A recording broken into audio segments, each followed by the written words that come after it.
এখন রাত বাজে 2টা। এই যে রাত বাজে 2টা, আর এখন ওনারা ডেলিভারি দিতে যাবে। এই যে আমার 2টা ছেলে মাশাআল্লাহ অনেক কষ্ট করতেছে। আল্লাহ যেন ওদেরকে এই কষ্টের ফল দেয়, সবাই তো দোয়া করবেন।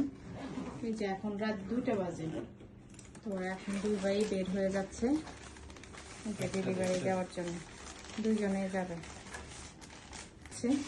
আল্লাহর কাছে নামাজ করে যাও, সাবধানে যাও, সাবধানে এসো। হ্যাঁ, ঠিক আছে।